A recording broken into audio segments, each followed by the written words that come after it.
Hello, everyone. I'm Debra Bell. I am the Director of Education for the Osher Center for Integrative Health and also one of the integrative medicine physicians. And I'm going to go ahead and start with an intro, even though I see that some of you are still being let in from the waiting room. But this is just for our intro.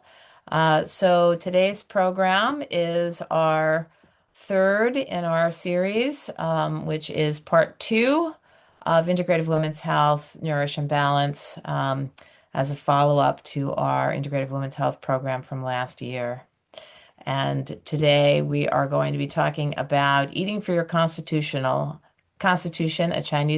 traditional Chinese medicine approach. And just to give you a little background about our Osher Center, see if I can do it. There we go. Our Osher Center for Integrative Health, in terms of our clinical practices, is embedded in the UW Sports Medicine Clinic. We are not sports medicine. And you can see on the screen here that we offer integrative medicine consults. We offer naturopathic medicine consults, acupuncture, and medical massage.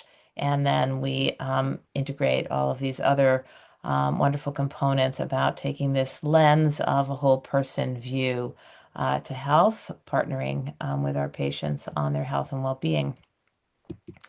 And we are very grateful for the Chachi Ming Family Foundation that provides an endowment for us to offer these sessions for you and offer them at no cost.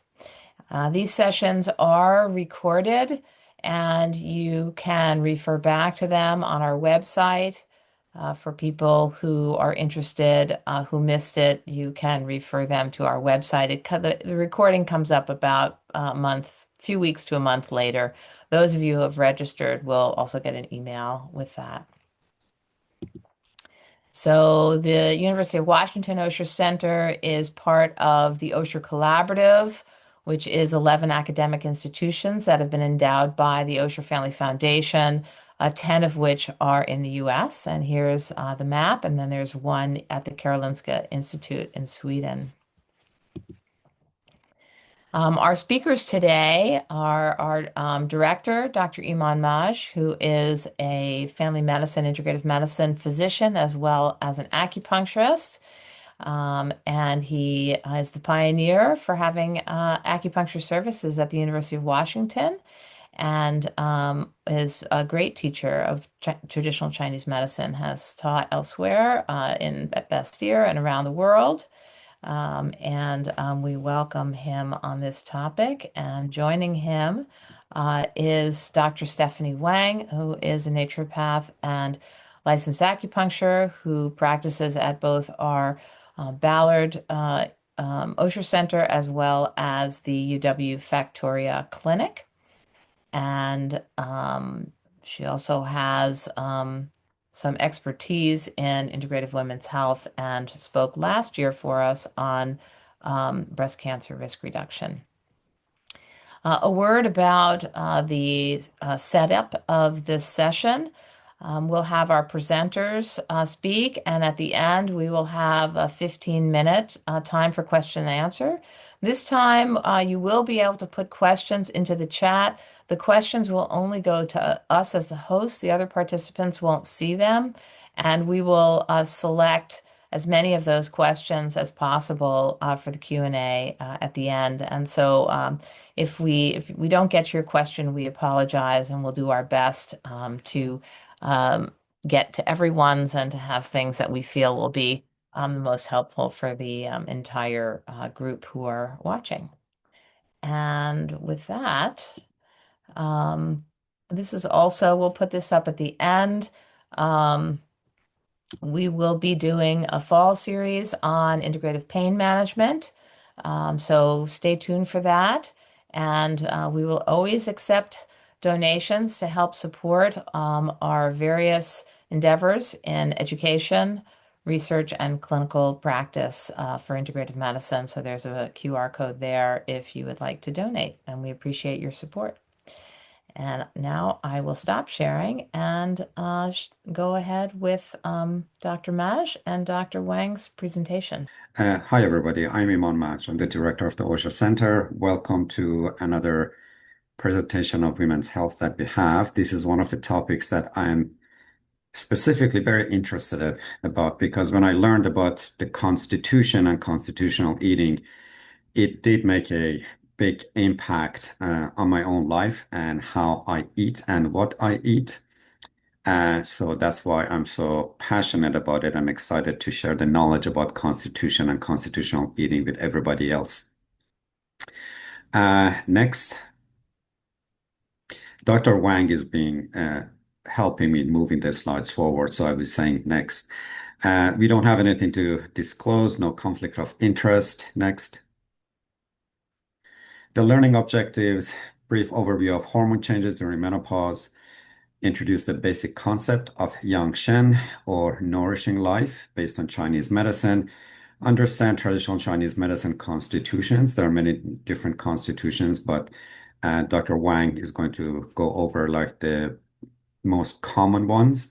Learn about dietary strategies for each constitution, what each constitution needs to eat and how to eat, and then an overview of menopause in traditional Chinese medicine framework.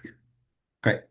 So looking at this lovely photo, we have these lovely women. They are all sharing one condition altogether, that they're all postmenopausal. When you look at them, they have different shapes and forms, and they have different ethnic backgrounds. But what they share, one characteristic is that they're all postmenopausal for different reasons, either related to the age or for some medical intervention or other reasons, they're postmenopausal. And listening to them, they share their stories. One of them says that, well, my menopause journey was really easy. I didn't even notice anything, and I went through. It was 10 years ago. The other one says that mine was actually quite challenging when I was going through menopause, which was about 3 years ago. I had a lot of symptoms. I had a lot of gas and bloating and emotional turbulence, and I still have some degree of symptoms dealing with it. The other one shares with us that, well, after menopause, my body changed completely. And I noticed that the things that I could do, like going wine tasting with my friends, I couldn't do anymore because the moment I would drink a little bit of wine, I would flush and have a lot of hot flushes and night sweats. And I had to change my lifestyle and the things that I enjoyed doing. So even though they all share one common characteristic, which is they're all postmenopausal, means that their ovaries are not functional. They are different in a sense that how they went through this journey and the consequences and outcomes of this journey, actually, not the concept, the outcome of this journey, that's how it has affected them and affected their life. So that difference comes from within, means that their metabolism is different, meaning that their body is different. And this is something that in Chinese medicine we refer to as constitution. And this is something that Dr. Wang will be talking about, why somebody has a very easy journey through menopause and somebody else is more complicated and complex. It goes back to the constitution. Next slide. So this is just some common basic understanding of hormones during a woman's lifespan. We focus on estrogen and testosterone here. As you know, estrogen is the dominant hormone in the body that starts from early on when we go through puberty. And women have estrogen by the age of 30, 35 to 45. It's at the peak of producing estrogen and it slowly declines. And then by the time they go through menopause, estrogen drops, but other hormones are still active in the body. So now, as a result of having estrogen in body, what happens? Um, Estrogen and progesterone, the two female hormones, we call them, they're cardioprotective, means that they protect women from having higher chances of heart attack or cardiovascular diseases. But as there's decline in estrogen and progesterone, um, then there's an increased risk of metabolic diseases, there's increased risk of bone density changes, and also it comes with some symptoms such as like hot flashes, insomnia, and mood changes. Next. Now, besides estrogen and progesterone, there's also another hormone in the body, testosterone. Testosterone is always there. Male and female, we both produce testosterone. But in men, there is no estrogen or progesterone to counterbalance the testosterone, but in women, there is estrogen and progesterone. But when they go through the menopause, then there is no estrogen and progesterone to counterbalance testosterone. So testosterone becomes the dominant hormone that they can talk, so to speak. As a result, when women go through menopause, then they start experiencing some symptoms that usually we see those symptoms or those characteristics in men. For example, the skin is more dry, the voice changes a little bit, there's some dryness in the hair. Sometimes they comment that I've noticed some hair growing on my chest or my chin, and there's this dryness in the genitourinary system. So these are all the consequences of lack of estrogen and progesterone and the dominance of testosterone. So where does the testosterone come after menopause? It usually comes from adrenal glands. Is it good to have testosterone or not? The answer is yes. Testosterone in women's body has a function.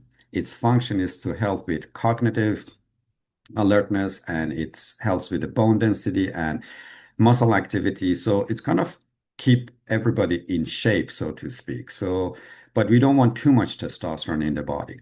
Now, as I said, during menopause, there's an imbalance between testosterone and estrogen and progesterone. They decline, testosterone stays unopposed and can cause some of the symptoms that's related to postmenopause. Now, this concept of estrogen and progesterone and testosterone, we are going to bring it into Chinese medicine. Next slide. So this is a slide that I'm sure a lot of people are familiar with, the yin and yang. On the right-hand side, you see the um, dark part of this circle. We call it yin.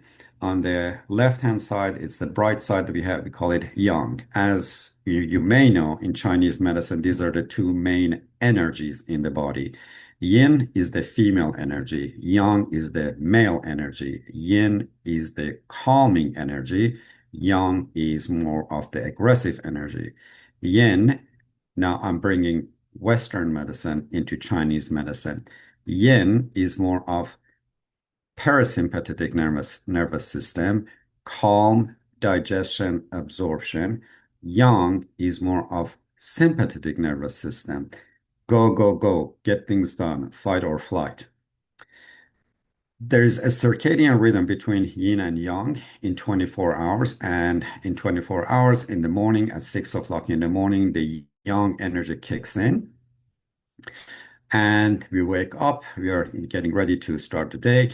And it's very interesting that we say at 6 o'clock in the morning, the yang energy rises and we start getting up.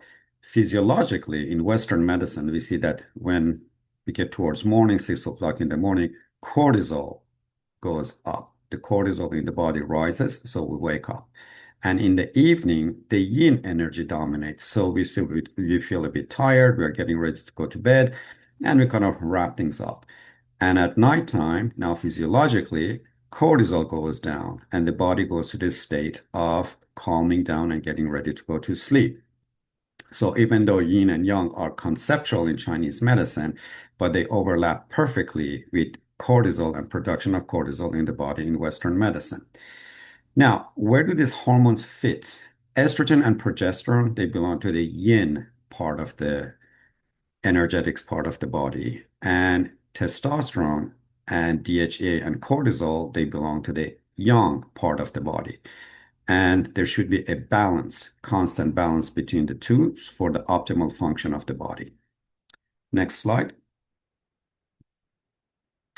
So going back to these lovely photos that we have, as we said, these are all women postmenopausal. Dr. Wang will mention that what are the conditions that people could be menopausal. What they all share is that there is lack of estrogen and progesterone and the dominance of testosterone. But beyond this very mechanistic hormone driven diagnosis for these individuals, there is more into it. There is more about the metabolism, the function of the body, their ethnic background, their genetics that all come into the picture and defines their constitution. That's important to understand as it dictates what is going to happen in their lifestyle after menopause. I'm going to stop here and I'm going to go off camera, and my colleague Dr. Wang is going to take over. Thank you so much, Dr. Mott.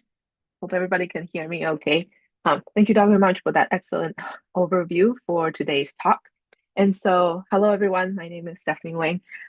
So I would like to begin my portion of the talk with actually a good lesson from the Yellow Emperor's Classic of Internal Medicine. So this is one of the earliest systematic Chinese medicine textbook, and it is somewhat compiled between like 722 to 221 BC. So it's a very, very old text. So in chapter 1 of this textbook, which titled The Universal Truth, the Yellow Emperor asked his teacher, he was like, okay, I heard that in the old time, people lived to over 100 years, but we only live to the half of the length today. What happened? And his teacher, Chibo, answered and says, well, the old time, people practiced way of life. They knew the yin and the yang balance and lived according to season and nature, did not indulge in food excessively, slept at regular times, and did not overexert themselves with excessive work. Their mind and body were harmonized. I would say that this lesson is very much still relevant in 2026, is some of the same questions that we still ask ourselves and also our physicians, right? And what is this practice of way of life? And so this way of life, or what we call 养生, can be literally translated as nourishing life. But more importantly, it speaks to the idea of cultivating health and longevity. So one of the key sort of tenet within Chinese medicine is that disease prevention is the superior form of medicine. If we can stop things from happening, we should be doing that. And that 养生 as a strategy is a very important part of that prevention. So things like diet and nutrition, movement and exercises, mind-body practices, and more importantly, so living in harmony with the seasons and environment are critical aspect of 养生. And why this is interesting is that as we are sort of trying to introduce the idea of constitution, each constitution has a slightly different way of nourishing their life. And this is why it makes Chinese medicine more interesting, right? And so that we can tailor the preventions as well as the treatment. So what is like a traditional Chinese medicine constitution? So constitution or 体质 can be literally translated as body's property. And what that means is that the body has this both innate and acquire physical and psychological traits. And what I'm more interested in is sort of the acquire aspect, right? Because the acquire sort of suggests that there are ways that we can change and alter for the better and for the worse. And so our constitution is shaped by genetics. It's also shaped by diet and lifestyles, our emotion, and also the environment which we live in. For the most part, our constitution is relatively stable, but it can change with time and also all of these external factors that we do to our body. And the constitutions will determine the susceptibility of an individual to diseases and treatment responses.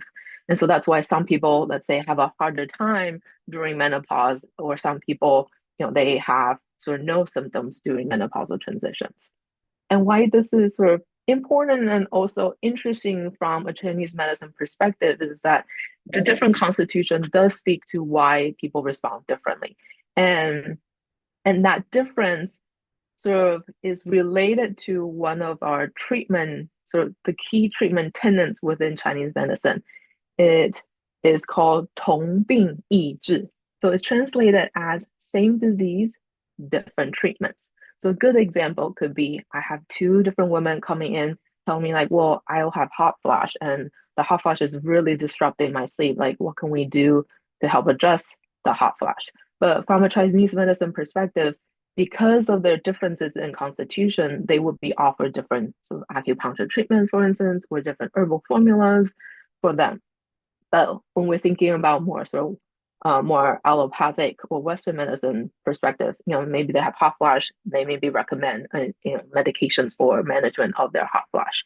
And a corollary to that, same disease, different treatments would be that people can have different diseases, but they be offered similar treatments. And so that these sort of really is sort of a uniqueness within Chinese medicine because we all have different constitution. And because of that individual constitution, everyone gets a very tailored and personalized treatment as well as prevention. And I think that's something that's, different from Western medicine as well. So this is an overview of the 9 common TCM constitutions. I think in modern times, we are never just one constitution. Nowadays, we're more than likely a combination of these constitutions. And so I just want to present them all, here together, and we will be going through 8 of the 9 today. But don't be overwhelmed by this slide. I just want to present to you.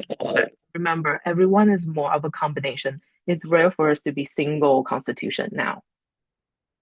And so before I begin sort of with the constitution idea, I want to briefly introduce this idea of temperament or energetic of foods. So food therapy is one of the foundational aspects of Chinese medicine, both prevention and treatment. But part of why food therapy is sort of very helpful and therapeutic is because in Chinese medicine, we categorize food in these 5 categories, from the very cold to the very hot. A good example could be like very cold foods are things like watermelons, right? When you eat them, super refreshing and very cooling. To things like chili pepper, when you eat them, super spicy, super warming. Your body warms up after eating the chili pepper. And the reason why they're in different categories is that people with certain constitution will have better benefit and outcomes by eating certain energetics of foods, and vice versa. There are certain foods that they should probably avoid because it could exacerbate their symptoms. These is not an exhaustive list of all the foods. I just listed out some of the more common foods that you can find in grocery stores and categorize them. And so, clearly this is, it's already kind of very, very an exhaustive sort of a large list here. And so we will start with our first constitution. So it is a neutral and well-balanced constitution. These people are in a really good balanced state of health. They generally have really good energy. They wake up feeling refreshed, good sleep patterns, healthy, slightly pink complexions in their cheeks. But more importantly, they have really strong immunity. So for these individuals, because they're well balanced, they kind of want to stay in that middle moderate route, right? They should avoid things that are on the extreme ends of the extreme cold and extreme hot. And for these people, having regular routines and regular exercises and regular mind body practices is really going to be helping them sort of stay in that neutral, well-balanced zone and not go off to either end. So the first one, the second constitution that we have here is qi deficiency. So these people, when you kind of look at them or when I talk to the patients, they're like, I'm tired a lot, like mentally tired, I'm physically tired, they're tired. And they tend to have a little bit kind of a pale complexions. And because their qi is low, their energy is low, especially the defensive qi can also be low too. They can catch or just be sick easily. And so when it comes to food therapy, their goal really is about building that qi and building that energy. They should really avoid, over consuming raw cold foods like salads. It's not like they can't have any, they just shouldn't be having it on a regular basis. And what they should really aim for is really warming, digestible foods. And so I listed out some food example here, like chicken and turkeys are really kind of in that neutral zone when it comes to proteins. Cooked oats is also like a good one in terms of as a carbohydrates. And so some simple recipe ideas. My personal favorite is actually a chicken mushroom congee with slices of ginger. So for these people, having easily digestible foods usually means that the food needs to be cooked. And so it's slightly processed. So then the body and has a easier time so absorbing the food. So congee is a really good example of that. And then that slice of ginger just adds a little bit of kind of a warming kick. And so this is sort of one of my favorite ways of, offering or having food in general for people that are qi deficient. The other sort of food idea is sort of the chickpea soup. So again, you can take a look at sort of that quick ingredient list and then make it into a soup. Again, cooking the food is going to be really critical for these people. So when it comes to lifestyle recommendations, I would say that gentle exercises is going to be really important. So things like yoga would be a really good, so walking, everyday walks are great. They should really avoid things that cause a lot of sweating because these people, they tend to kind of sweat easily too. And so we don't want to exacerbate that. So having gentle exercises is going to be key. And next is people that are what we call yang deficient. And so these people lack the yang fire, right, in their body. So they're cold a lot. They're talking about like having cold hands and feet. I'm always cold compared to other people, always wearing a lot of thick jackets. They also crave warm foods as well. And so because of that, our goal when it comes to food is really about restoring that yang, restoring that fire within their body. So they should definitely avoid excessive cooling or cold foods. So like no ice water for these people. And they should really aim for warming and stimulating food. So tea for these, or tea and soup for these people. And so some food examples are listed here. And so some of my really simple recipe ideas here include slow cooker beef. I am a lazy cook, so if I can throw everything in a single pot, I will do that. And slow cooker beef stew is a great way for young deficiency people where you can add a lot of these warming proteins as well as spices into it and it'll cook in one pot. And again, they can be easily digestible as well. And just really simple, easy food recipe. And so a good sort of breakfast for them is actually a warm oatmeal with a dash of cinnamon and walnuts. Walnuts as a nuts and seed is more of a warming type food. And so adding them in the big in the warm oatmeals is really great. So for these people, I would say yes, exercises are helpful, but more importantly, these people need saunas and warm foot soaks because it really will help warm the body and bring that yang back into the body. So next we have insufficiency. These people tend to look a little bit sort of like lean body habitus or what we call like really sinewy. Because of the relative loss of the in water in the body, they tend to feel a lot of hotness, like just a lot of heat in their body. So because of that heat, they tend to be a little bit more irritable, and that heat makes sleep more challenging as well. And so these, are some of the common symptoms that present. And these are kind of but symptoms are very common in like menopause, which we'll talk more in the later slide. And so for these individuals, having food that really are cooling and really nourishing that in water is going to be really important. So they really should not be having spicy fried foods or alcohol, which are very warming and hot foods, and really aim for cooling and nourishing and moistening foods. So some food example here. So of the list here, I really like pears and black sesame and mung beans are really great too. These are very cooling, but as well as really nourishing that that has been lost. So some simple recipe idea here. Jujube, goji berry, and apple tea at night, sort of to help with that sleep disturbances and really help calm the mind. It's some really simple food tea, actually some a really simple tea that people can drink. The other one I really like is miso soup with tofu. The tofu itself is more of a cooling food and the cooling proteins, and having sort of that miso soup as in a soup can really moisten and restore that in water that's been lost in the body. So for these individuals, when it comes to lifestyle, stress management is going to be a key aspect of it, just because that there is an emotional and sort of mental health piece with the irritability. So having a good stress management strategy, including exercises, is going to be crucial for these people. And when it comes to exercise, I would say these people would do a little bit better with more like HIIT exercise, so high intensity interval exercise where you get like a strong burst of high intensity exercise followed by kind of a break. And making sure that they're hydrating well is also really critical to help, again, nourish that dry tissue in the body. So next we have these damp phlegm constitution. These people tend to mention that they have this like heaviness sensation in their body, like things feel really sluggish and slow, like they have a hard time moving, they have kind of brain foggy kind of symptoms. These this constitution, I would say that they have a higher propensity for metabolic diseases, so like high blood pressure, high cholesterol, and diabetes.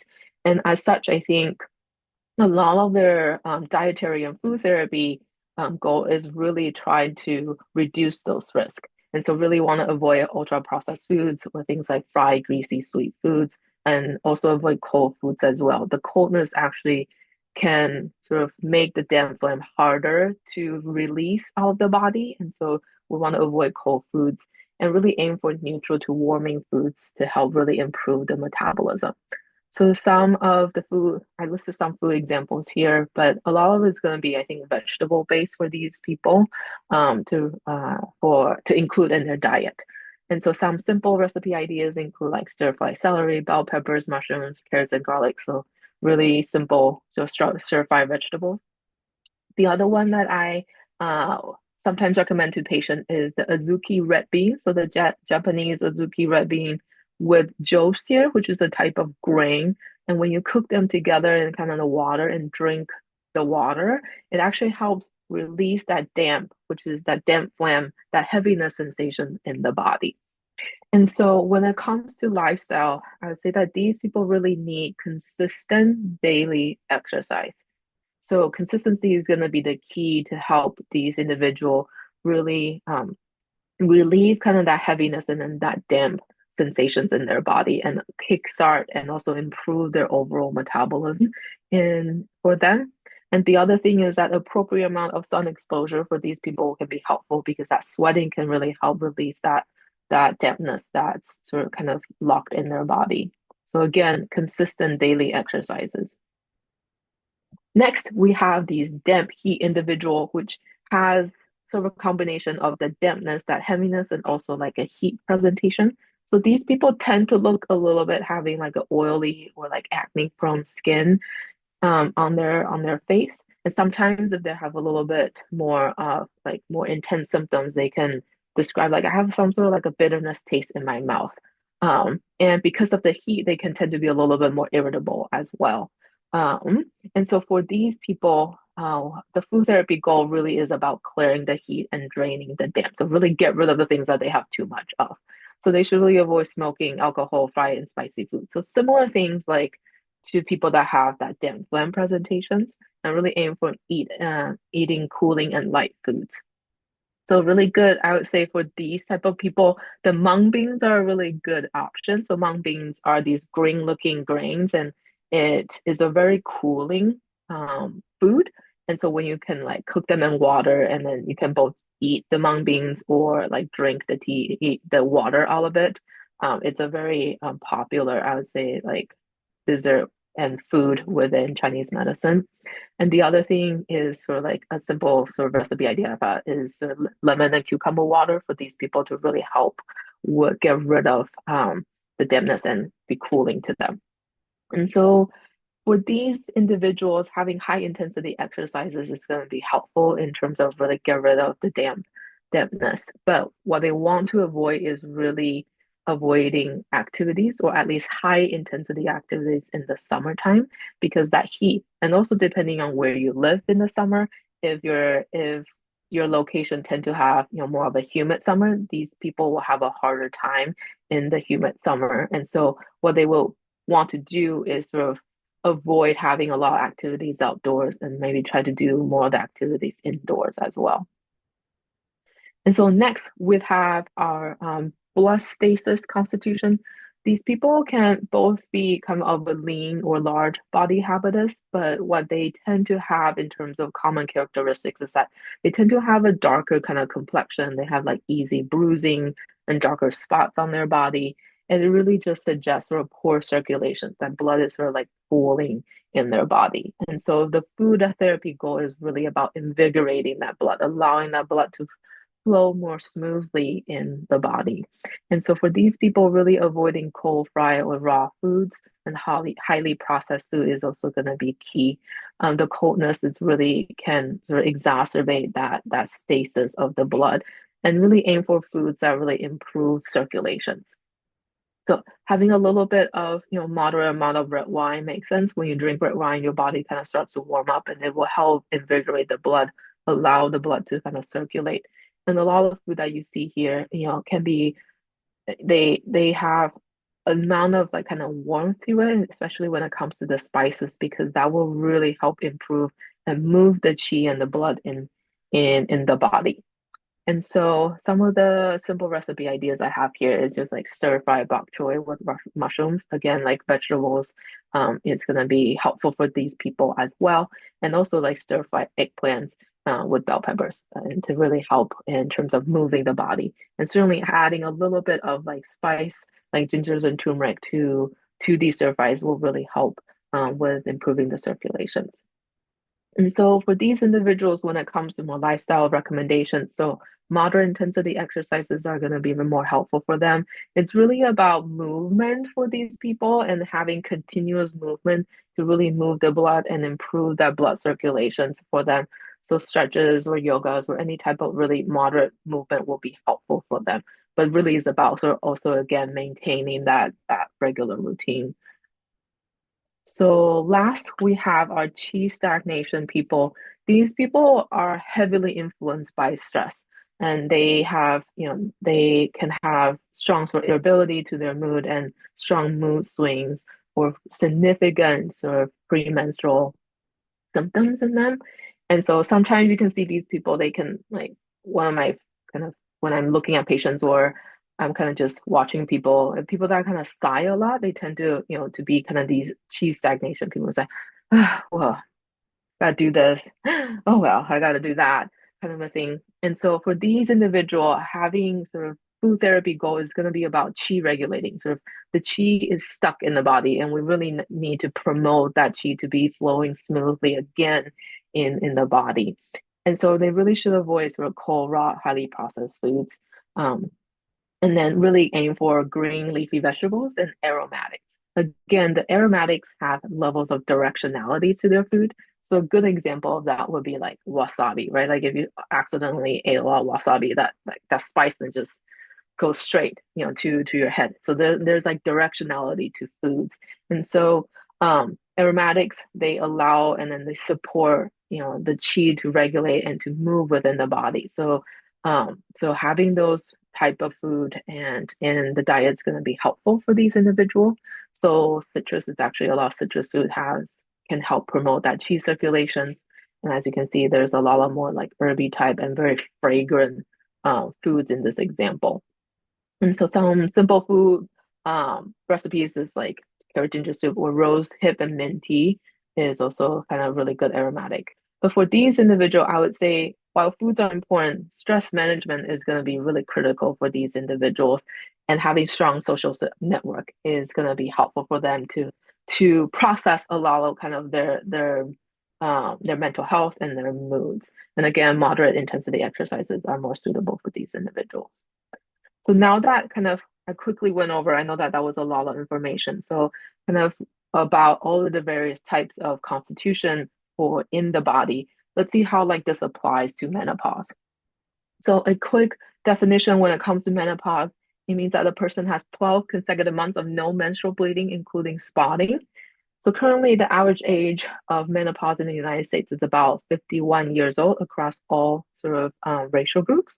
And just a reminder that menopause is a result of a natural and normal decline in hormones. And as Dr. Mach mentioned, a lot of times menopause symptoms vary greatly from one person to the other. And we'll speak to more about this, right? Because now that we have the idea of constitution, we can tell that different individuals, they have different propensity for certain symptoms.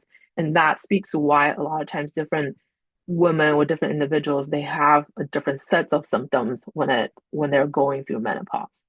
So there are other types of menopause, and so there are surgical menopause, and that's when an individual have both of their ovaries removed surgically, or for various reasons. And the other one is medical menopause. that typically is induced by treatment. Most commonly, I would say like cancer treatments. Um, and lastly, you can have a diagnosis of premature ovarian failure where an individual has a loss of their ovarian functions before the age of 40, which again will put someone in early menopause as well. So when we're thinking about menopause within a Chinese medicine framework, so as we our body is a balance of yin and yang, as Dr. Maj has mentioned previously. And so as we age, both the yin and the yang fire naturally sort of declines. But in menopause, there's this relatively more of a decline in water compared to the yang fire. And as the results of that imbalance is when we can present with the various sort of combinations of physical symptoms. So a lot of dryness in the body, right? There is a relative loss of that in water. We can feel kind of that dryness. But then now that there's a relatively more of that yang, you can feel that heat of that relative increase of yang. So that's why people can mention of like hot flashes, night sweats. And so feeling more like irritable or having trouble with their sleep and so on and so forth.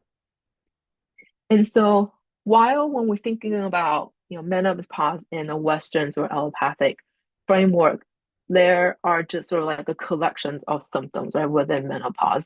There are really no subtypes of menopause. But when it comes to traditional Chinese medicines, like there are sort of categories based on the different constitutions and also based on the different symptoms that someone experiences. And why this is important, why I think that makes Chinese medicine management of menopause a little bit more interesting is that the different categories signals different treatment plan. And so here are some of the most common, I would say the top 6 diagnoses of menopause within Chinese medicine. And as you can see that within these categories, there are different sets of symptoms within them. And they're all different. And that also speaks to why some people with different constitution has a stronger propensity for a type of diagnosis of menopause. And that's what makes the treatment tailored to that individual, and also why some people just, they may have really strong symptoms and may have no symptoms at all. And so I won't really be going over individually, but I just want to show you that there are different sort of diagnoses or categories or subtypes that allows Chinese medicine to really personalize our menopausal treatment for people. And so then, some of the questions I get asked were like, well, you know, who is more susceptible? I would say that when we are looking at patients and looking at both sort of like historical texts and also clinician sort of experience, these 3 categories and 3 constitutions of individual tend to have more intense menopausal transition. So people that are, when they're heading into menopausal transitions, they already have sort of that in water loss, kind of that indeficiency sort of occurring already. And so these people, as you recall, tend to have like a smaller body type. They can get a little bit like irritable, kind of a fiery temperament. They get, they already kind of have dry skin, a lot of hotness in their body as well. And the second categories of people are people that are qi and blood deficient. They're tired a lot, they have low immunity. And so these people will also have a harder time with that transitions. And then thirdly is these qi stagnation people, right? These people that die a lot, they are very influenced by stress. So then they tend to have a little bit more intense transition as they're going through menopause. So then when it comes to like food therapy and for menopause, again, because of that relative heat in their body, we really would avoid a lot of warming and hot foods and really aim for cold and cooling foods for these individuals, right? And as you can see from this table from earlier, a lot of these cooling, cold, and also neutral foods are a lot of vegetables. And so this sort of aligns with when we're thinking about food from a Western perspective, right? Like we're thinking about having women eat a lot more like cruciferous vegetables when they're going through menopause, or having a rainbow of color of foods in their diet. And so we definitely, when my patients come in going through menopause, I probably would not recommend having wine, just because wine from an energetic perspective is warming. And so if you're having a lot of hot flashes or night sweats and just feeling warm overall, adding that wine, however little, will make that that warm and heat sensation a lot worse. So on the other hand, things like broccoli, cauliflower, right, and more cooling foods, would, like tofu will be more desirable for these individuals. But while there is the idea of like energetics and temperaments of food based on sort of like how hot or how cold certain foods are, there is a category of food that we call like in nourishing. So as you recall, there is a relative loss of in water in the body. And so one of the ways and one of the goals that we would love is to really tonify and nourish that in again. And one of the things that we can do is through food. And so these are kind of what we call in nourishing foods. So again, it's a way of categorizing food a little bit differently. And so I've listed out some of the most common, again, like foods that you can find, I think, in grocery stores. And so these foods can really help bring up or just nourish that in that has been lost. So some of my favorite foods up here, I would say like black sesame is a really common one, a very good one. It also really helps with like hair, and sort of the shininess of the hair too. And when it comes to like foods, apple and pears are kind of my favorite too when it comes to like in nourishing, especially if you slightly cook it.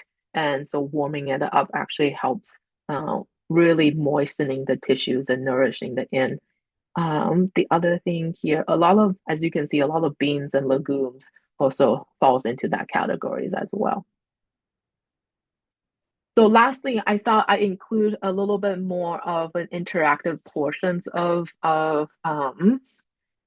sort of self-care management when it comes to menopause. So first one is this acupuncture point called spleen 6 or San Yin Jiao. It's on the inner side of your lower leg. So if you guys have, the capacity, you can kind of bring up your leg here, and then you will find the tip of your medial malleolus, basically the tip of your inner ankle. And then as the picture suggests, you can put 4 fingers on there to find the location of this acupuncture point. And then what you can do is that just sort of acupressure and circle this acupuncture point for about 1 to 2 minutes daily.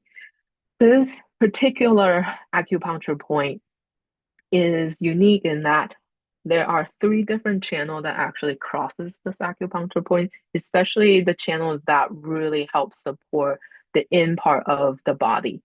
And so a lot of the indications for that is really help calm the mind, really smooth menstrual discomfort if people are experiencing like menstrual discomfort, and help with sleep quality and for people as well.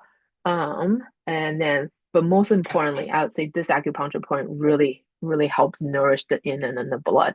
And so this is an acupuncture point that you can, if you have the time, you can sort of press on it for 1 to 2 minutes every day.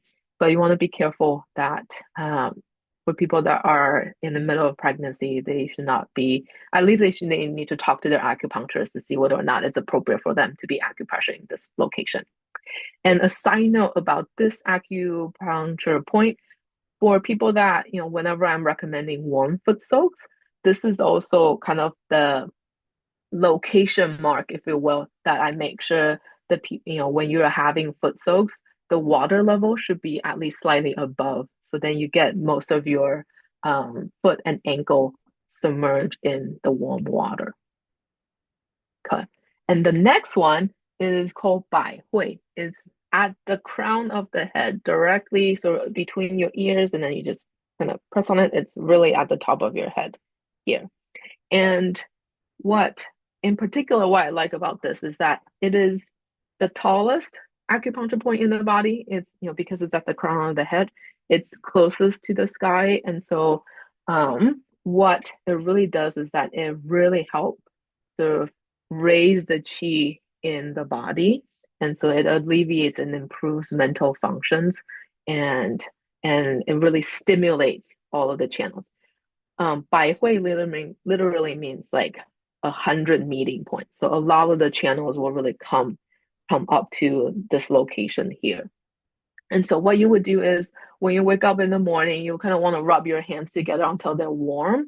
And then using your hand as a comb, you're gonna like brush your hair from the forehead to the neck. And you want to repeat that, hopefully ideally for 100 times.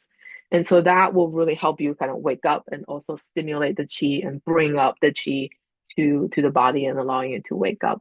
And more importantly, what I like about this in the context of menopause is that a lot of women also experience sort of hair loss during menopause or hair thinning. And this action actually will allow you to really stimulate a lot of the channels in the skull too, and hopefully also stimulate those locations to help support hair growth. So I know that I cover a lot, probably very quickly. There's probably a lot of information, but in summary, I just want to highlight that menopause is experienced differently among various individuals because our constitutions are all different. And it is because of that difference in constitution that Chinese medicine is able to provide a more personalized treatment and so that everyone's come in, it gets a slightly different treatment to help alleviate their symptoms. Yeah. Um, so I think I ended before time runs out. So Thank you so much to both of you, Dr. Maj and Dr. Wang. What what an amazing, amazing, amazing presentation. Just so rich and full. I'm noticing that I do not see the questions, but they are coming to our assistant, and she will forward them to me. And I want to just start with some summary things while I'm waiting, but if you want to enter some questions, please feel free. So first of all, I just wanted to make my own comment at the beginning of Dr. Maj talking about estrogen, progesterone, preventing heart disease and some other things. And um, this, of course, after you heard this really robust presentation afterwards, does not mean specifically that hormones will, but taking hormones, hormone replacement therapy, will prevent these things, right? That data is still, so the point of this knowledge is to recognize that hormones are changing and that many things change in the body with that.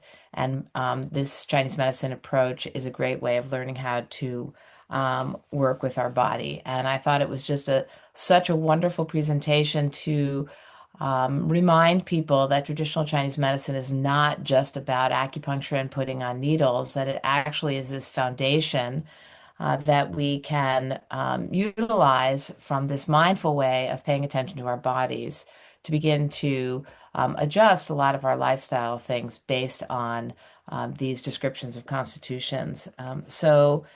Thank you very much for that. And I have a couple of clarification questions first, which is, Dr. Wang, you did a great job of explaining what some of the things were, like Job's tears and azuki beans, but I'm not sure that everybody knows what kanji is. And you mentioned kanji, and the other is, could you say a little bit more about goji berry and jujube? oh, yes. I apologize. I really should have included more photos. I think that would have really helped. And so, kanji, let me see if I can pull up a quick photo. I think visually it will help a lot. So, kanji is just a really well cooked um, rice. So, it just, I think the proportion of like water to rice is like you have more water than the rice. And so it becomes a really like a um, soft texture um, of cooked rice. Let me, Okay, well, while you're looking at yeah. that, Dr. So, Mash, you can maybe clarify. One of our questions is, do you ever recommend eating meat? And I saw that there were, in a lot of these constitutions, there is meat. Some of them don't have poultry, some of them eat poultry. Dr. Wang, you mentioned tofu mhm. and certain cooling foods are some of those plant-based proteins, the beans and meat for certain constitutions. I mean, beans and tofu. Could you clarify a little bit more about when maybe someone should include meat, or what kinds of meat based on their constitution, and what Mhm. constitutions might we minimize or avoid those? Yes. Um, So, so sorry, let the me, question is for me or for Dr. Wang? Oh, well, why don't you start, Dr. Mash, while she's Okay, looking okay, for okay, great. kanji, if you can find it. Oh, there we go. That's kanji, actually. So, yeah. now that you found it, it's kanji. So, to add a little bit of to this conversation, kanji, as Dr. Wang mentioned, is a very well cooked rice. So it's rice, and if you have like, I don't know, 1 cup of rice, then probably you have 5 cups of water on top of it, then you let it in very low temperature, cook for a long time, so it becomes extremely soft and very easy on the digestive system. And then you can add other things into it. So sometimes they add meat into it, like put chicken into it. So sometimes you put beans into it. Sometimes you add a bit of ginger. So ginger stimulates the digestive system. But the base of congee is this very well cooked rice that you can add other food ingredients into it and cook it for a long time.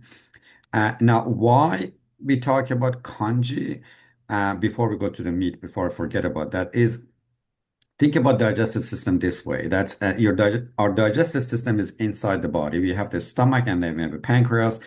We chew the food, we swallow the food, food goes into the stomach. Now the acids have to digest the food, and then the other enzymes and juices, they come and break it apart, and eventually the food, whatever is left from it or shape and form, goes into the intestine and gets absorbed. The nutrients get absorbed. So now, wouldn't it be better if we do some of that work before actually the food goes in? Before we actually put the food inside the stomach, we do some of the cooking function for on the food. And that's what it kind of like cooking the food, preparing congee or stews. And in Chinese medicine, we really advocate for low temperature and long cooking instead of flash cooking, like doing barbecue, something that's easier on the digestive system. Now, to go back on the question of meat, the intention is never to tell everybody that they need to be vegetarian or vegan, but the intention is to tell people to have a plant-forward diet. So if you look at your plate and you see that you have a good variety of fiber and carbohydrates and protein and fat. It's very well balanced and you have good amount of fiber there. That is the intention. Now, it ties really well to the Mediterranean diet when we talk about Mediterranean diet that we now it's becoming the diet technically that we all talk about Mediterranean diet. It's the same concept in Chinese medicine. Some constitutions, they need meat. Like if somebody is qi deficient or yang deficient, they're deficient. They could have anemia. They might benefit from eating meat, correct? But it doesn't mean that they have to eat meat every day. And then the form and shape of meat also matters, as Dr. Weinman mentioned, energetically, they are different. Like energetically, chicken is different from lamb. Lamb is very hot. So some people, when they eat lamb at nighttime, they cannot sleep because it's very hot. They have a lot of dreams and they have indigestion. But when they eat chicken at nighttime, it's easier. So no, it's not like we're taking meat away from individuals, but it depends on the constitution. Some constitutions could benefit from having meat in their diet, but the plan would be having more plant-forward diet for all constitutions. Dr. Wang, anything else you want to add about the meat component? No, I would say my personal preference, I don't like to take away food from people in general. Like that's kind of my own principle. And so when it comes to me, it's unless people are strictly vegetarian or vegan for sort of specific reasons, then I try to incorporate, make sure like people have an appropriate amount of proteins in the diet, including meat. And so again, part of it is when you're looking at the constitution, then we will recommend certain types of meat, right? Um, if I go back to the slide here, you can see, um, so, oh, here. So if we look at the different sort of energetics of the different foods, right? Then I would say that maybe certain people will benefit from eating beef and lamb, like Dr. March suggests, but then other people might benefit from things that are more like fish or tofu or chicken or turkey. So I don't oppose people having animal-based products. It's just more of like if we are really thinking about the food therapy in that way, then what would be a better option for that individual? And this is really a good emphasis of some of the foundations of all integrative medicine, which is this awareness and paying attention. And sometimes, if we pay attention in this curious uh, place, coming from a place of no judgment and self-compassion, we might Mhm. actually notice that when we move into menopause, that certain foods that have been part of our diet actually either we don't digest well or they disrupt our sleep when they may not have before. Um, so this is a question related to that. Someone asked about your constitution changing or being set, and I know Dr. Wang, you mentioned that there is both innate constitutions and other constitutions. The person gave an example of, for instance, if you're on medication for cancer, would that change your Mm, constitution? And again, I think that. We all can have changes of things that happen in our body, and like menopause is one of them, but medication can be one as well. And so, would you like to speak a little bit more about do we pay attention to our innate constitution primarily, or do mhm. we pay attention to our constitution based on how it's responding to something that's going on in our body? Yeah, that's actually a really Actually, good I'd question. like to hear from both of you. Yeah, I can start. I think that's actually a very good question. And one aspect that I didn't really touch upon is actually sort of the diagnosing part about somebody's constitution, right? Because I think when I'm looking at an individual, one of the ways that I help determine someone's constitution is looking at their tongue and looking at their pulse. And that in combinations with the symptoms that they're describing is what's allowing me to come up with a proper diagnosis and therefore proper treatment. And so when it comes to things like medication, they certainly can alter and change the appearance of the tongue and the pulse as well.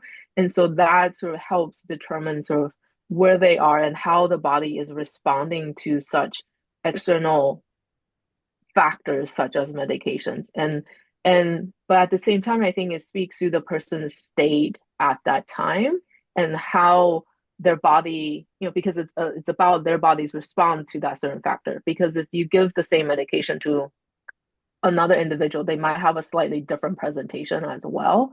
Even though a lot of times we talk about certain categories of medication tend to have certain tendency in terms of how they affect the body. But again, there is some aspect of kind of that innateness and that acquiredness that makes our response to these similar medications slightly different. And so I think because of that, I I tend to do, let's say a patient is undergoing chemotherapy, we know that that is a temporary thing. And so we're addressing some of the symptoms as they're presenting. And maybe when they're in more like a survivorship setting, once they're done with a lot of their active treatments, I think that's when we're really focused on sort of the consequences or the outcomes of those change, and then also maybe addressing some of the innate aspect as well. So it really, again, it's there is a lot of moving pieces as a person is going through different stages of their health.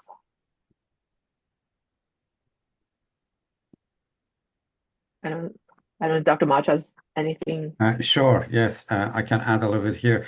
I would actually like to make a pitch for Dr. Wang here. For some people who may not know, Dr. Wang has done 2 years of residency specifically in oncology. So she's actually our oncology expert in naturopathy and acupuncture. So we refer a lot of oncology patients to Dr. Wang. But in regard of the constitution changing, so the way that I look at it is looking at onion. Onion has a core, correct? And then it has different layers. Think of it that each individual's constitution is that core of the onion. So at the core, we know who we are and we know our constitution, but then we have different layers on top of this constitution as we go through different phases of life, different medication, or different occasions. And sometimes you're able to kind of peel these layers, get closer to the Constitution, and do a constitutional treatment. But sometimes no, we have to leave the layers. For example, somebody is doing chemotherapy. Depending on what the treatment is, yes, it can affect the Constitution, and the treatment could change. And the dietary recommendations could also change. There are some chemotherapy medications that they produce more heat in the body. So for those individuals, we tell them to have more cooling for food. There are some chemotherapy medications that can suppress the immune system, which majority of them do, or suppress the bone marrow.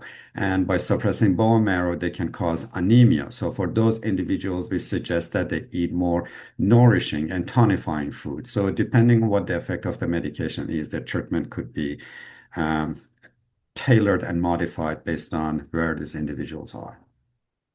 Great, thank you. That is really clarifying. And I guess I will pose it as a question. So for people who are trying to use the notion of eating for our constitution for self-care, and as a general thing versus working with a traditional Chinese medicine specialist, it seems like if you find that you, as you were saying, we often have more than one constitution. If you're finding that you have things that are on two ends of the spectrum for your constitution. Would it be correct, for people who are just doing self-care and not feeling the need or the ability to dive deeper with a specialist, to again tune into, well, let me think about these foods on this end of the spectrum. How do they make me feel? And could you then figure out which constitution is the primary one for a particular food that would be most nourishing for you?